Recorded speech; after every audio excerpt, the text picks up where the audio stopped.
Hi guys and welcome to my another vlog. Today I'm gonna make a case for debt investing. Through this short video, I hope to simplify this asset class for you.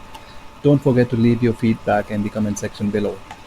Before we start, I want to quote Grant Cardone, and he says, "Save to invest, don't save to save. The only reason to save money is to invest it." And what I really want to emphasize is that saving is not same as investing. And you wonder why? Well, if you take 50 rupees and put it in your pocket only to take it out after 5 years, that is saving. But that 50 rupees won't be worth 50 anymore after 5 years due to inflation. And that is not investing. Investing is all about growing your money or generating an income over a period of time.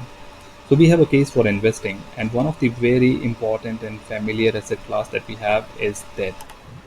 You might not have realized it, but you're a debt investor already. A debt investment, in very simple terms, involves loaning your money in exchange for an interest.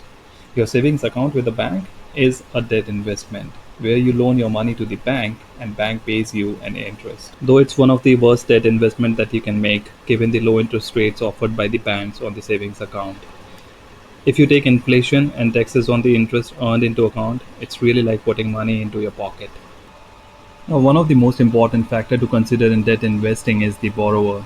Entire risk of your debt portfolio is centered around it.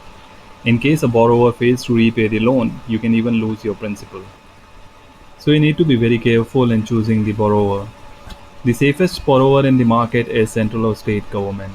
If you invest into a government bond, the chances of a default are almost nil.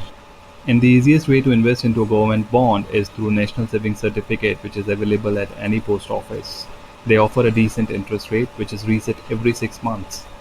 Next to the government are institutions like banks and municipalities to whom you can lend your money. Now, in case of banks, they are regulated by Reserve Bank of India, and deposits up to a sum of rupees 5 lakh are insured.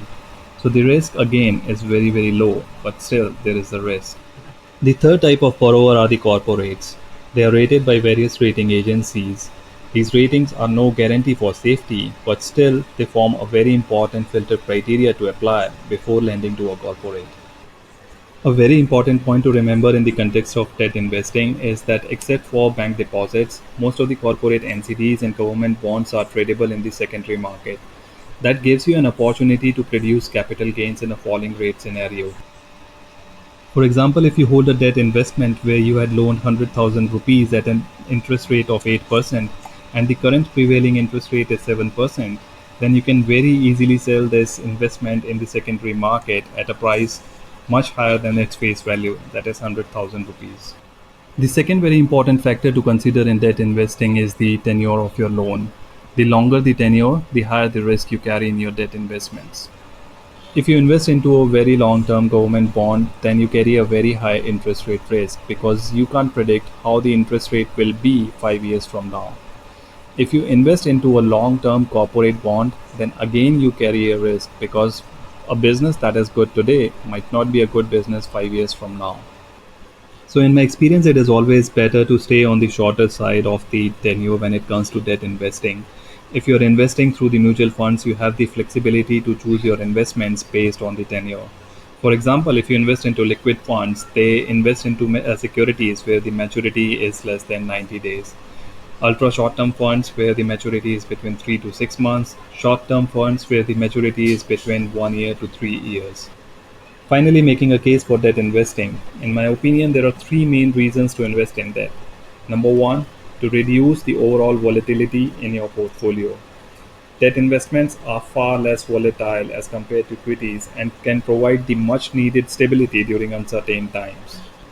Secondly, they carry significantly lower risk compared to equities and are ideal for planning towards your short term goals. They are also great to build your emergency funds. A few things to remember while making a debt investment. Number one, never compromise on the borrower. Second, stay on the shorter side of the tenure. And third, always spread out the loan to multiple borrowers that you can achieve easily through a mutual fund. That's it, guys. Go for it. Thank you for your time.